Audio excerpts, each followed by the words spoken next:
Næstur á svið Tor Audun Kleppe, slökkviliðsmaður Bergen brandvarsen og fyrrverandi sérsveitarmaður í norska hernum. Hann ætlar að fjalla PLIVO, slökkviliðsmenn og hryðjuverk. Ég var nú gott klapp.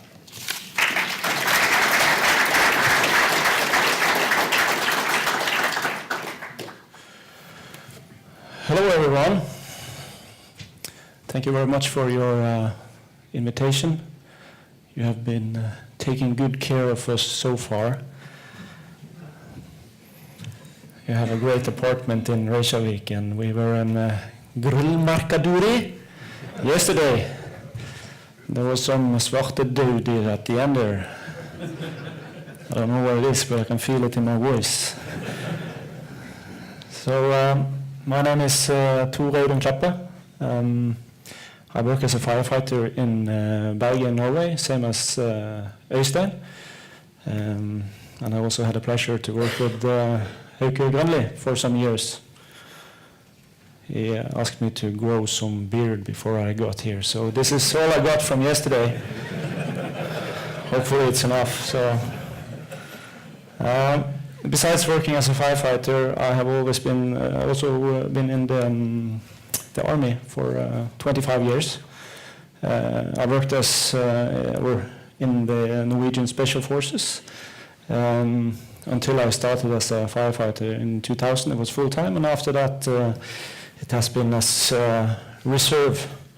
I've been twice to Iceland before, and on both occasions it was regarding terror. That's a difficult word in English, terror.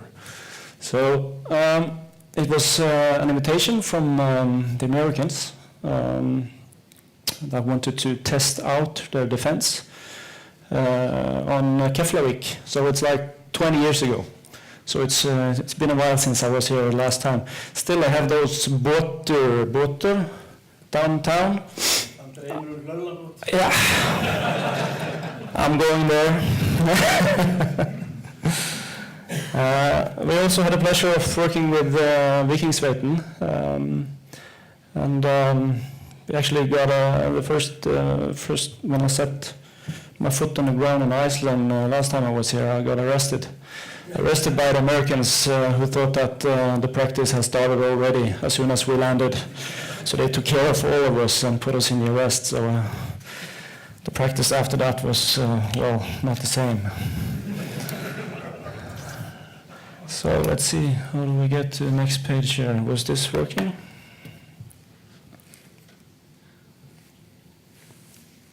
No. No? Up, down, up, down. So we try this one instead. And here we go. So, I just want to make the statement that this is how we do it in Norway. It's not how we want you to do it. It's just like we can draw a red line of and play on each other of how we can do it. We call it PLIVO in Norway, so I'm going to use that word for the rest of my time up here. That's ongoing, life-threatening violence. So they have used a short word for that that is a bit different from all of the three-letter words that you are used to know. It's an ongoing situation where one or more perpetrators apply life-threatening violence with weapons or dangerous objects against several innocent people, and where the police will go in direct contact to neutralize the perpetrator to save life and limit damage. And Fire and Health will actively assist in life-saving measures.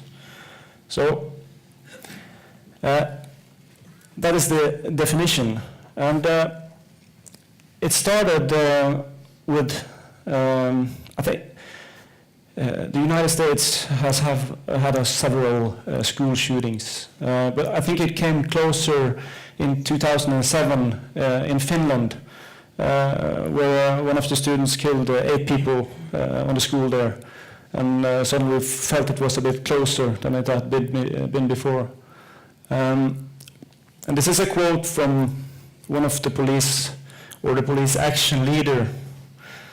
He says that what I really missed at that moment were health personnel who could work behind us in the zones the police had cleared, because there were not many enough people and they didn't have any good solution of how they could solve this out.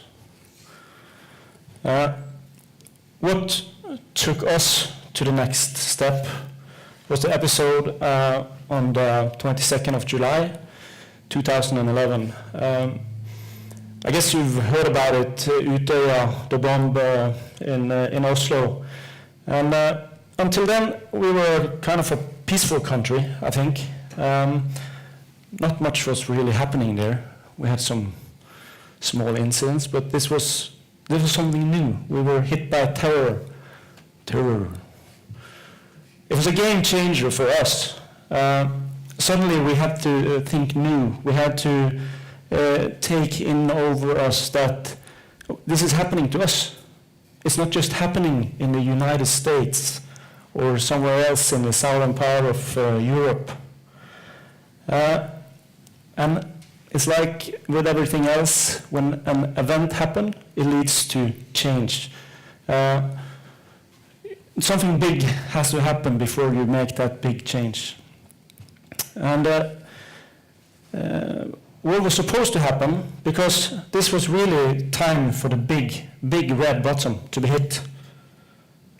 And it was hit, but it was not working the way it should work. The police got from here, from there, and people were doing a good job, but it was not planned good enough. We could have done better if we had prepared better before. So when it happens, when the shit hits the fan, as they used to say, you have to be prepared. You have to know what to do. And as Øystein said earlier as well, it's better to be called out 10 times and be called back 9 times, and then one time you do that job that you're supposed to do. So the cooperation in the basement, as I call it, that would be me running around with a rifle, together with Delta Force in Norway, which is the same as Vikingsveiten here in Iceland. It works very well. Everything works fine, because we speak to each other, and we know what to do, we know what the other guys are doing. But on the top floor, on the penthouse, yeah, not that much. So that is what they had to do after that happening. Let's see, I have it in my hand here. So the next incident we had was in 2013. There was a perpetrator on a bus. There was a bus going from Årdal, heading east. It had 4 people on board. One of the 4 people on board had a knife and a big hammer. And with those 2 objects, he killed the other 3 persons on board that bus. There was a lot of misunderstanding and lack of information, because no one exactly understood what happened on the bus, because no one was there. They were all dead except for the terrorist. Now, they got some information, and the police headed for this place, but they took the wrong turn and didn't get there first. The ones who got there first were the ambulance and the firefighters. So they were trying to come closer to him, talk to him, and one of the ambulance worker, he got in contact with him, and he managed to speak to him for, I think it was like 15 minutes or so, and managed him to step out of the bus. And in the meantime, the firefighters and the rest of the ambulance personnel, they made a plan. Okay, the police is not here. Who are we going to call? So, Ghostbusters? No? Anyone? Yeah? So, they made a plan that if he steps down from that bus, when he comes down here, they will attack him with all they have. So, that is what they did. And when he came out, he put down a knife,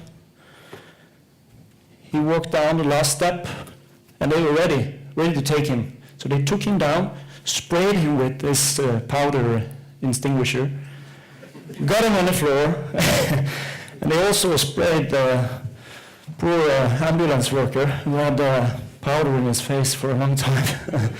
But he was taken care of. So that was actually the first PLIVO incident we had in Norway in modern time, if you can say so. It was not planned in any way, but it was the first PLIVO incident we had. So this is a summary of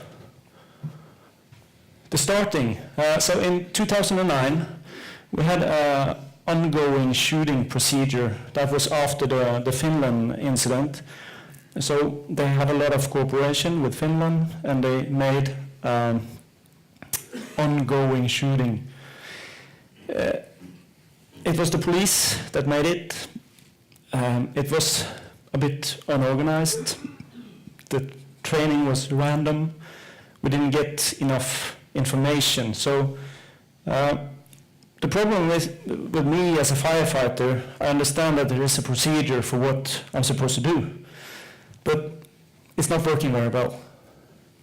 After 2011, there of course is a new version of the ongoing shooting, but still it lacks info, and there's not enough training, and the training is like, I remember attending to one of the trainings, and the police put on our equipment, breathing apparatus, going in after, they couldn't even move, they couldn't do a job there. So they had to practice more on this, and what should we do? Just stand outside, waiting?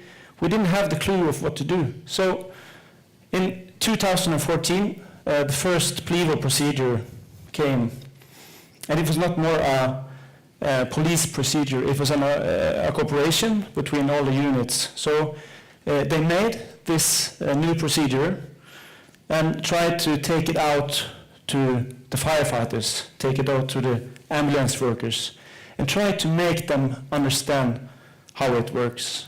Now, in 2007, as this year, there is a new procedure, but it's mostly the same. So this is our education, or some of it. There is a computer-based training, about 1 hour that everyone has to take, and then we have annual, or I think maybe second year now. Is that correct, Runa? It depends if you are a policeman or ambulance or firefighter. Yeah. So not quite sure whether it will be annual or every second year, but something like that. And if you want to be the local PLIVO, it's 8 hours, regional 12, and if you want to be the national PLIVO instructor, it's 4 hours. So the challenges. I want you to look closely at this picture because it's the only picture I have. I especially like this arm. I think it's from a chimpanzee or something like that. I didn't take a close look at it before until yesterday. So, So if you search the World Wide Web for firefighter carrying, you will get a lot of good pictures. So the common expectations for the firefighters, that's carrying people out of buildings, taking care of traffic accidents. In Norway, we get cats from trees. Did you get to do that, Helge? Yeah? When we came from the airport, I took a look around and there were no trees here. So I don't think you do much of that. So the ambulance worker, what does he do? I have to look at the papers now. So the ambulance worker, we tend to think of him or her as a caring person, taking care of elderly people, taking care of. If you search ambulance worker, you don't get much action shootings. No. And the policeman, if you search, you get a lot of cool police cars, especially the Lamborghini that the Italians have, and some other actions you got there. So this is what they think of us. This is what we should do. The chief of the police held a speech for the new students, a friend of mine that is in the police force in Norway.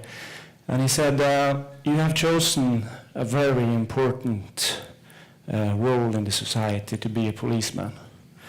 But you should be aware of that people will chase you, people will try to hit you, people will spit at you. And in the media, they don't like you either. So, if you want people to like you, if you don't want people to share you, if you want people to take good care of you and tell you that you are a good guy, become a firefighter. So that was his speech to the new students. So now we know how they think. So the importance of practice, understanding and visualization among visualizing among the emergency personnel is extremely important. We have to know what the other part is doing. We have to know how the ambulance worker is thinking, and the ambulance worker has to know how the police is thinking, and we have to know each other's work if we should cooperate. It's soon lunchtime now. I don't think I'm the last speaker, so I think we're ready for lunch, aren't we? Yeah? Okay. Now, the difficult decisions. How many perpetrators are there? How am I supposed to know? You are first on the crime scene. People are running towards you. You are there to make a decision. Is this a PLIVO? What is that? How can I know? What weapons do they have? Do you hear shooting? Or you just see people come screaming? They will inform you of what this is.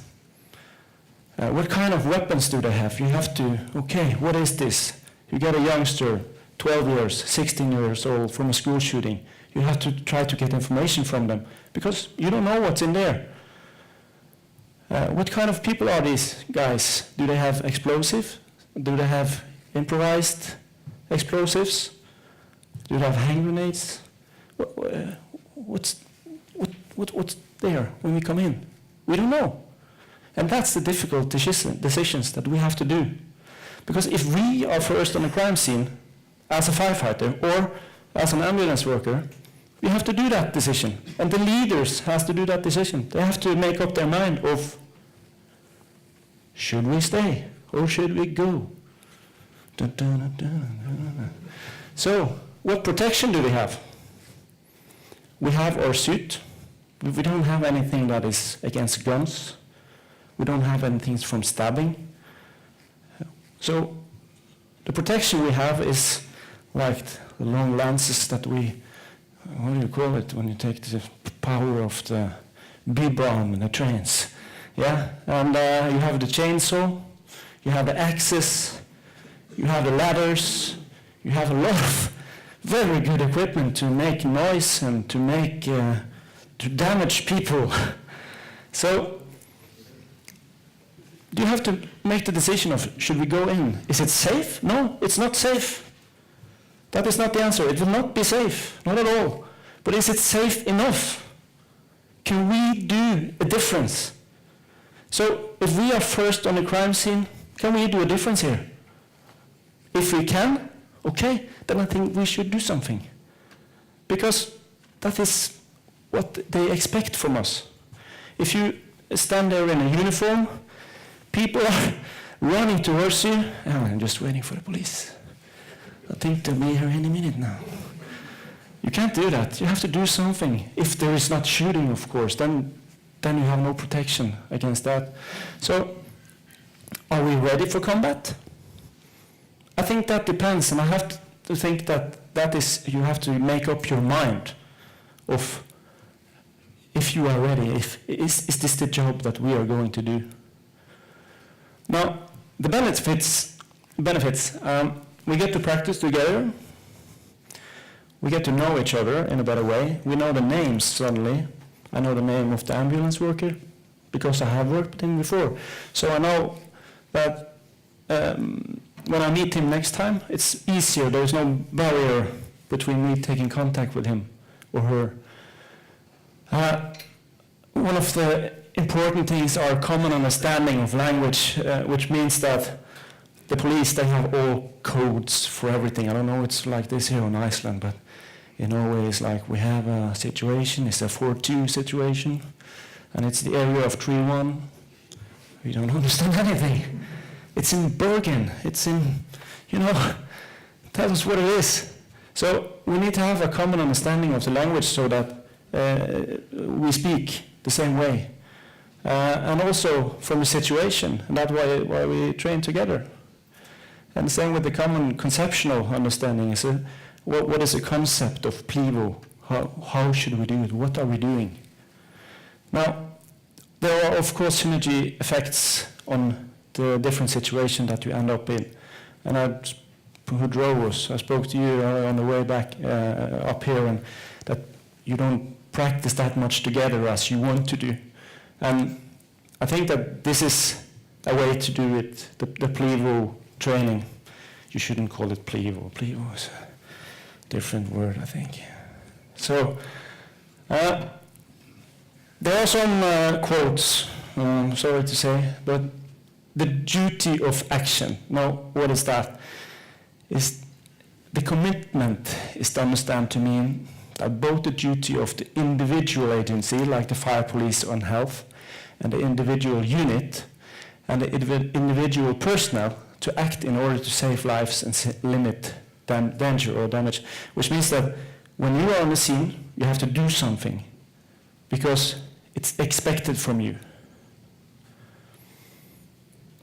And they are expecting more from you because you have protection equipment and you have equipment to do something about the situation.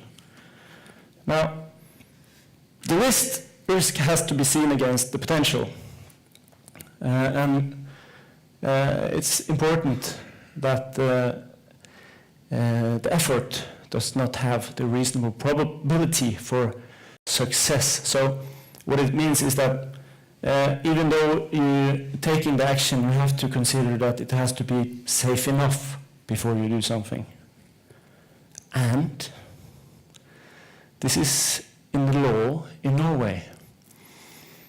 And it's a bit, when there is a danger of delay, the police can make an arrest without decision by the court or by the prosecution authority. And the next one, the same applies to everybody else. So, if something happens, we are the police. We can do it.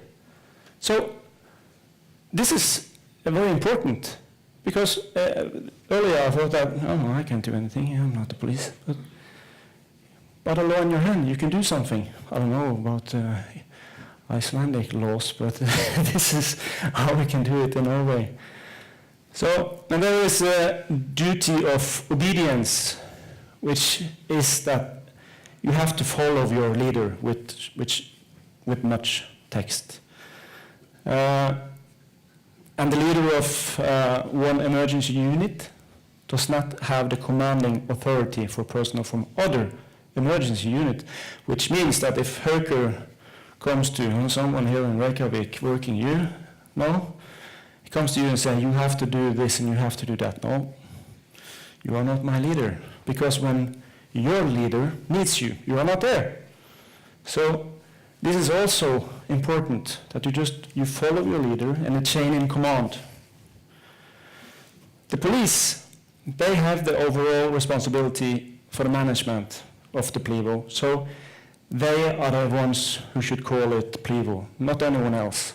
So you can just run out, it's a PLIVO, and then you can, it's not like that.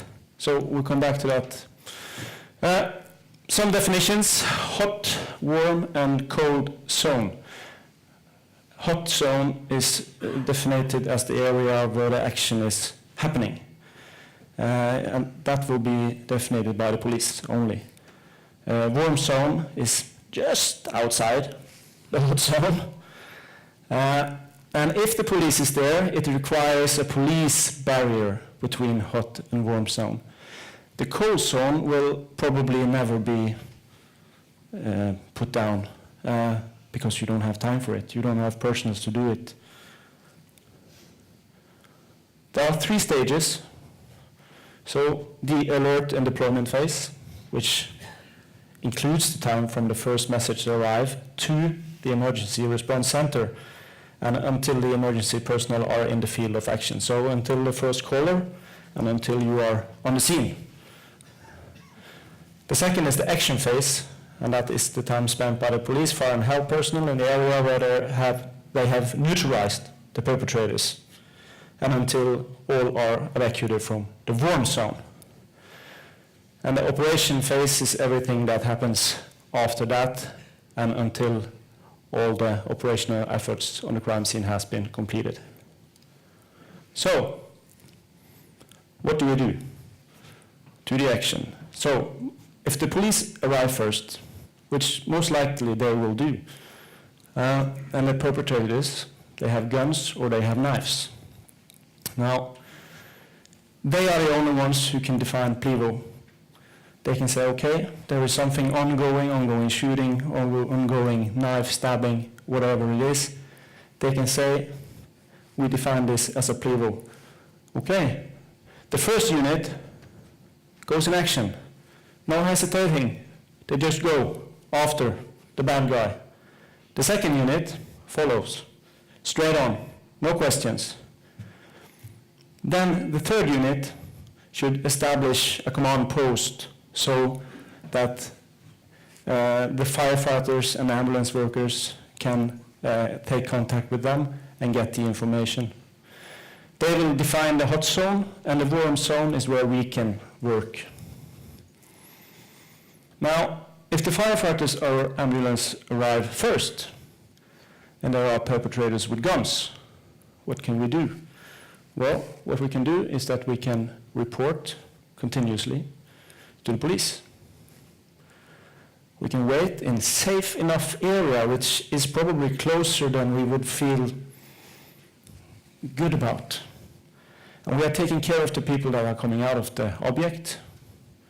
And we have to wait for backup, because we can't just run into the action and getting shot by the terrorist.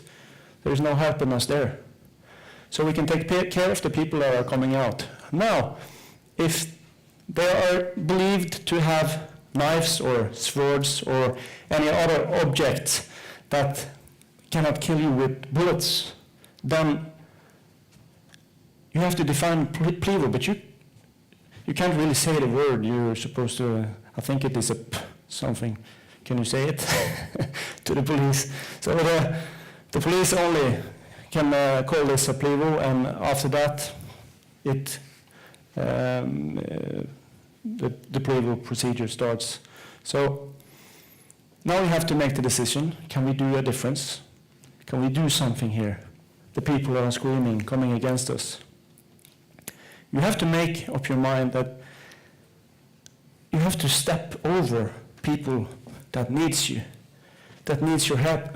When you work as an ambulance worker, you would like to go down here. I've been working as a medic for 25 years. I want to go down there and help them. That's in my head. But you have to step over them. And you have to run after the bad guy. That is what you have to do. Because he's killing more and more. And you get more and more patients. I'm going to stop now. So you have to go after the perpetrator or a terrorist. And you have to do it with all you have. Then you have to make up your mind, gear up, as we say, and go after the perpetrator. So that is the one time that we can go in action. Otherwise, the police will do it first. So what are the success criteria in action? First of all, it's direct and specific communication, and with a concept that everyone understands because we have trained on it. Then, common situation understanding after reporting. And SAS, what is that? Well, we have some friends in England, Special Air Service, and they have a slogan, speed, aggression, surprise, which I think is very good. So, speed, aggression, surprise, to get in there, to fight them, because that is what we're going to do. We're going to fight the terrorists. And we have to have progress. And the problem is, again, you have to make up your mind before you go there, because you are stepping over people that need your help.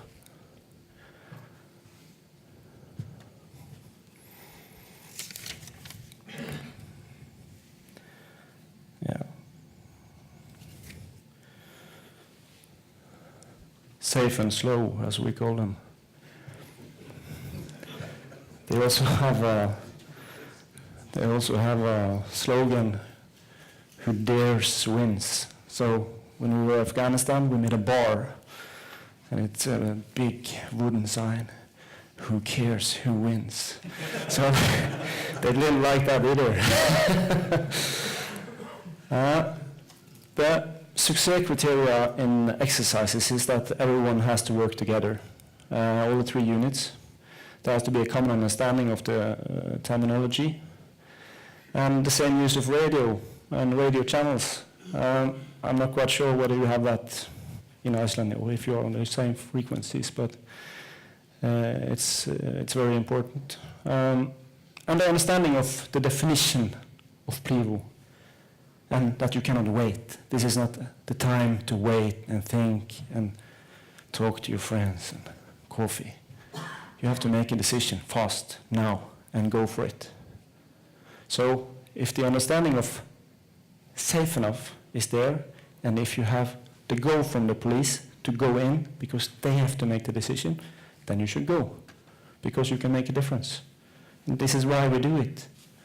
Because it might be our children or your children that is in that school, and you don't want to sit there if someone is attacking them. You want to go, but you want to know how to do it. And that's why we train for this and exercise the PLIVO.